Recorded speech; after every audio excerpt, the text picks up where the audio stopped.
The following program contains shocking assertions of truth. If you suffer from relativism, Randall may not be right for you.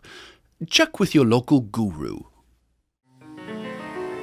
Ladies and gentlemen, we are in danger. There are terrorists lurking everywhere. In every living room, in every bedroom. There's only one thing that we can do to save ourselves. Allow the government unfettered access to every element of our lives. Agree to be spied on.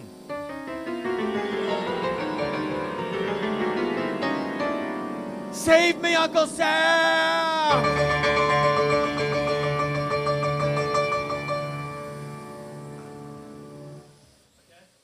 Standing for truth in the four corners of America. Fighting for justice on the frontiers of the culture wars. And turning resistance into an art form.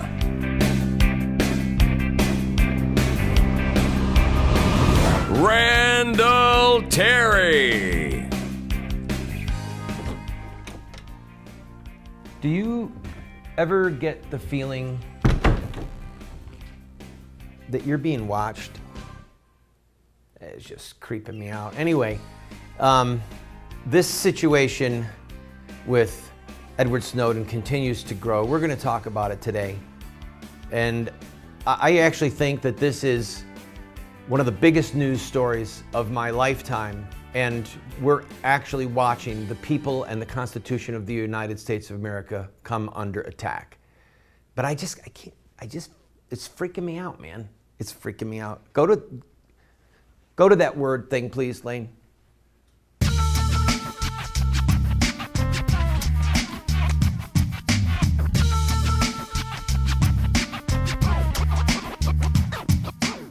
Who are these blistering idiots who keep picking dates for Jesus' return? Jesus doesn't even know. Not even I know. Only the Father knows, and he's not talking. Not talking.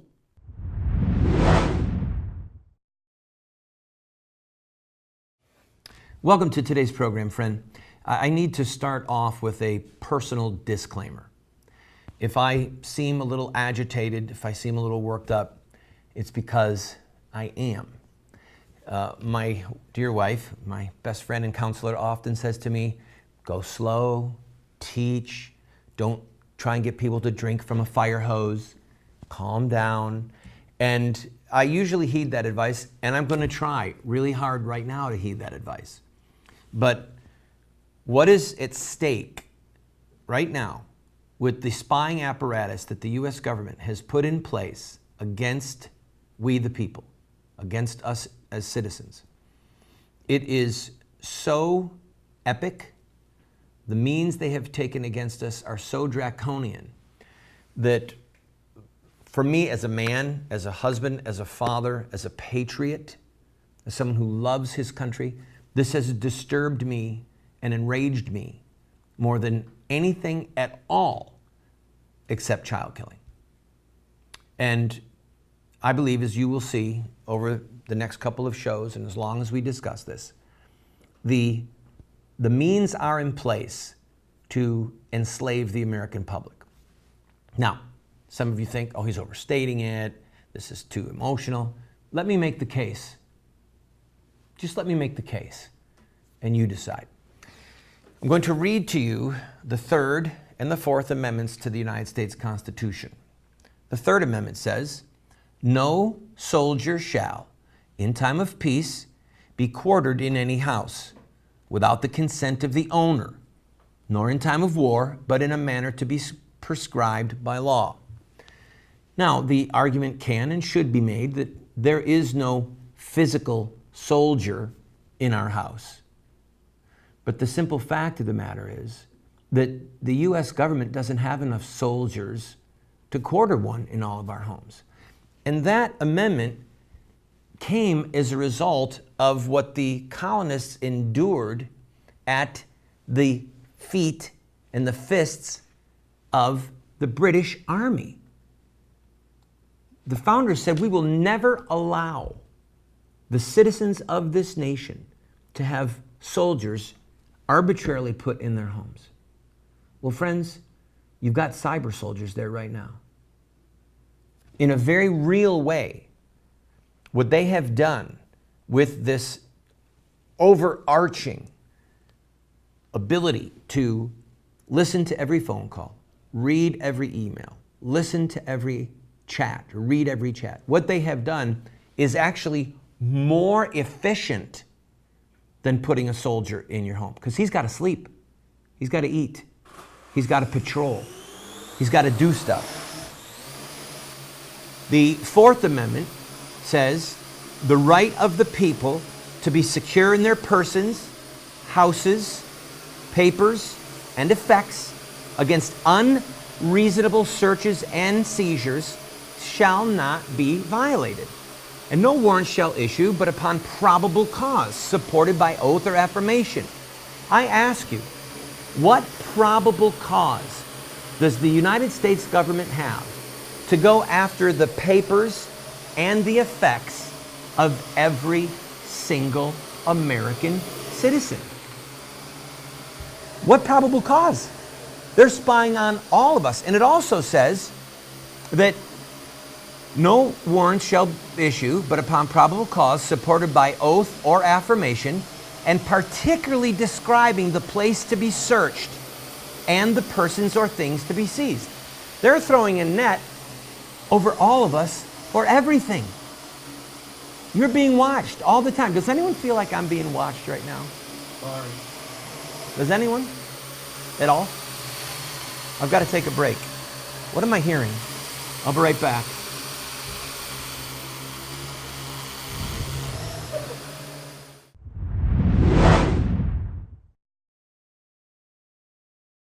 Every day in America, over 3,500 babies are torn apart by abortion. Shouldn't all babies, like this living, unborn child, have the right to life? Baby killing will only end when Americans see the truth of what abortion does to innocent children. You can help end this Holocaust by showing the truth of abortion in your area with a Face the Truth tour. Go to facethetruthamerica.com to set up a Face the Truth tour in your area. The babies and their mothers will be eternally grateful. In the 1980s, banks introduced designer checks. When my buddy George Johnson inquired at the bank, they had nothing for pro-lifers. So the Johnsons created beautiful pro-life bank checks showing babies with a strong pro-life message. You can speak out for life with every check you write, whether personal or business checks. Be a voice for babies with these pro-life checks. Go to prolifecheckguy.com to see more. That's prolifecheckguy.com. How would you like to be able to reach hundreds of thousands, perhaps millions of potential customers with your product or your company or your web-based business? Well, you can do that right here on this show. Every single day, we get phone calls or letters or orders online from states all over the country where people are watching this television show. Right now, we are seen in 45 cities at 8:30 p.m. Eastern Time every night, and then a rerun again at 12:30 midnight. You can reach them using this show at advertising rates that are so inexpensive, it would blow your mind. So, if you're interested, contact us at the phone number that you see on the screen or the email address, and we can talk about how you can grow your business and help support this show. Only one link in the chain of destiny can be handled at a time. Sir Winston Churchill.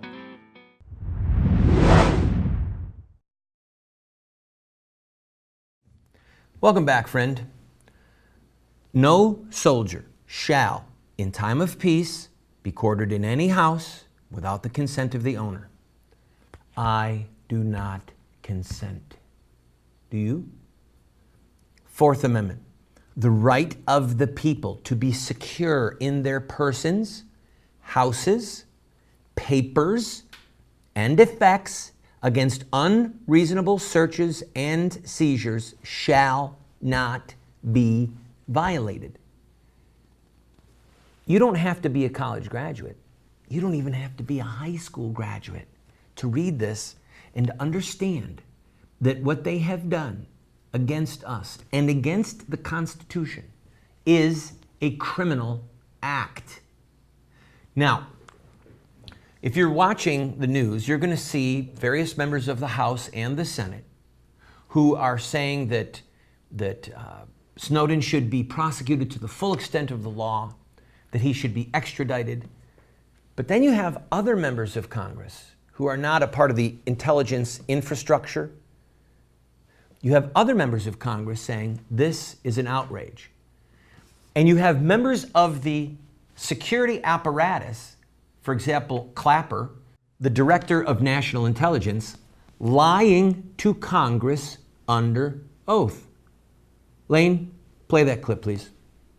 You could give me a yes or no answer to the question, does the NSA collect any type of data at all on millions or hundreds of millions of Americans? No, sir. He lied. He knew what the intelligence community was doing. In fact, you know what? Lane, do me a favor. Play it again, Sam. You could give me a yes or no answer to the question, does the NSA collect any type of data at all on millions or hundreds of millions of Americans? No, sir. He lied. Now you have people like Pete King. He's from New York. He is on the House Homeland Security Committee. He is the chair of the subcommittee on counterterrorism. And he became something of a darling to the right wing, or to neoconservatives as they're called, because he talks tough when it comes to national security. Well, now, guess what he's doing, people? He's covering his own hind end. Listen to this interview, this clip from a Fox interview he just did. And whoever did it, I hope, is found out and prosecuted to the fullest extent of the law. Do you think it really has do you think that the leaks really have damaged our national security because of this? If we're letting the enemy know what we're looking at and how we're looking at it and the way it's done, yes, absolutely. Now, they knew, obviously, Al-Qaeda knows that we are attempting to stop them, and they are trying to stay one step ahead of us. But when you lay out your whole game plan, have it laid out for them to look at, it has to help them. It really does. One of the cases, Najibullah Zazi, convicted of trying to bomb the New York City subway system, 2009, he allegedly, or someone sent an email to Pakistan that they traced back to where he lived, Aurora, Colorado. Then they followed that guy all the way across the George Washington Bridge and nabbed him. If Zazi had not been stopped, you would have had hundreds and hundreds of New Yorkers and people from the Northeast and Americans from all over would have been killed in the New York City subway system over the September 11th anniversary back in 2009. Listen, anyone who talks about the invasion of privacy, think of what those charred bodies would look like. Think what people would have been saying. How come this wasn't stopped? They would talk about how there were phone calls and yet nothing was done. The fact is, Zazi was stopped. That's an example. When you think of those hundreds and hundreds of people and their families, the suffering that they were saved from. All right, I ask you this question. How has what Snowden done helped Al-Qaeda? How has it damaged our national security? What has come out is the fact that the U.S. government is gathering enormous sums of data all around the world, right? Right? Do you think Al-Qaeda didn't know that before? Every government in the world knew that we had and were using the technological abilities that we have to spy on anyone, basically anywhere that we choose, with our satellites, with our ability to monitor computer transmissions, with our ability to monitor phone calls, okay? There's no news here. The news is that they were gathering data on every American, all right? Now you tell me how spying on all Americans hurts us against Al-Qaeda. There is no intelligent answer, okay? Let me play, we almost out of time? All right, I'm gonna take a quick break. When we come back, Eric Holder, the Attorney General, is asked by Senator Kirk from Illinois, a Democrat, by the way, a very simple question. And friend, the answer that Holder gives made the blood run cold of every member of Congress. And me too. And I'm not even up there. Somebody bring back the drone. At least I can hear that thing.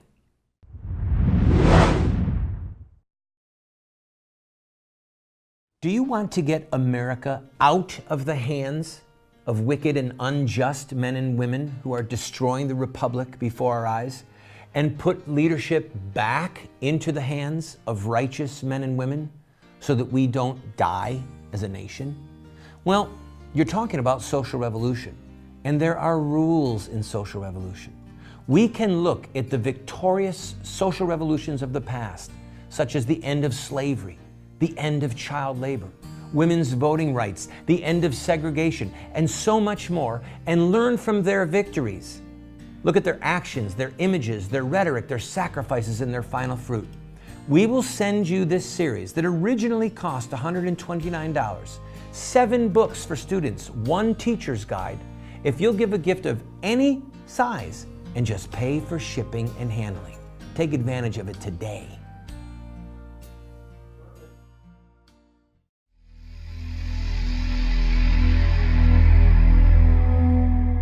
If the Lord had not been my help, my soul would soon have dwelt in the land of silence. When I thought, my foot slips, thy steadfast love, O Lord, held me up.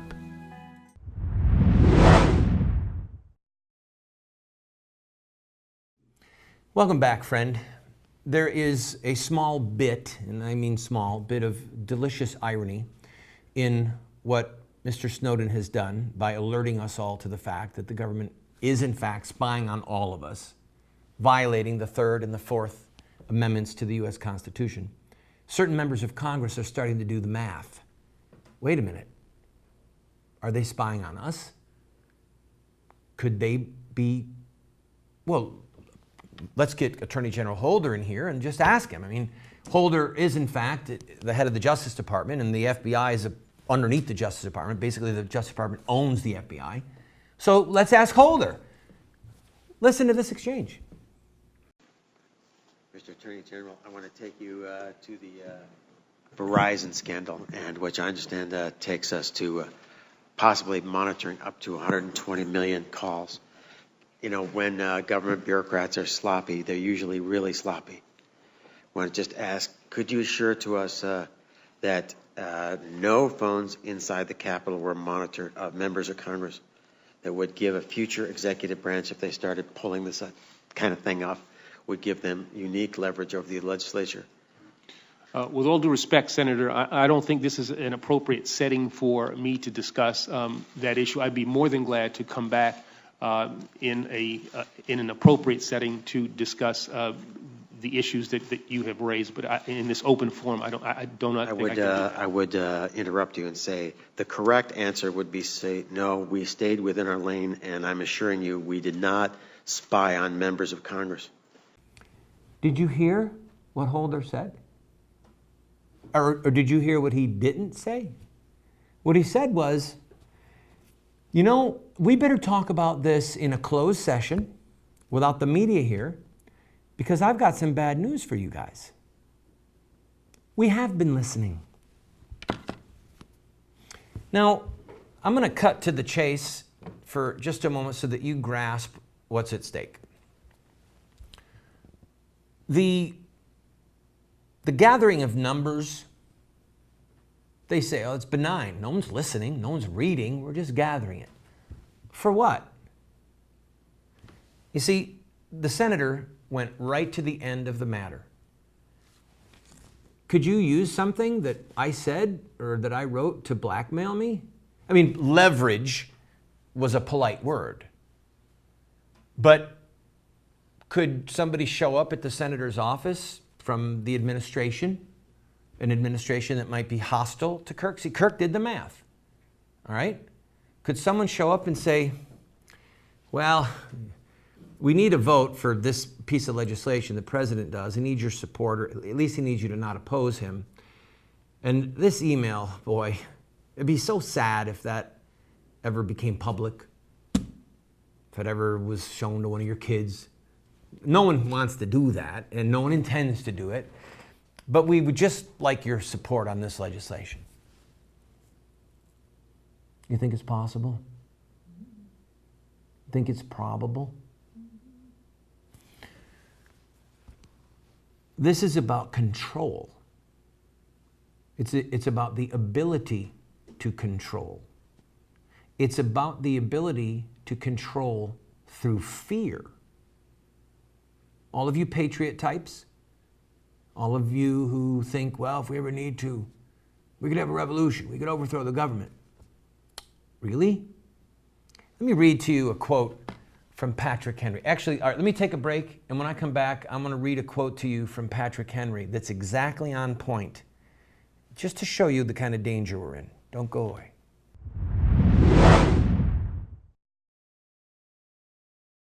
Do you want to have knowledge, wisdom, discernment? If so, you have to read good books on theology, history, books that look at the lives of great men and women. So to help you to become a more effective Christian, a better witness for truth, somebody who can engage in productive conversation that exhorts and edifies those that you speak with, we're going to do something crazy. We're offering you these 7 books for a gift of any size.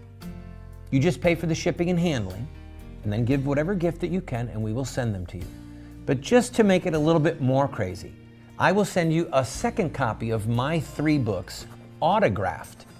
You can give them as a gift to your pastor or to a family member and help extend truth and justice in the world. This is while supplies last. Hi friend, I'm Randall Terry. George Washington said, "Of all the dispositions which lead to political prosperity, religion and morality are indispensable supports."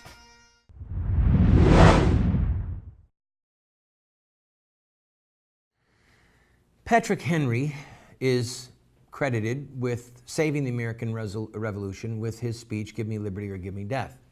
There's a line in here that I'd like to read to you.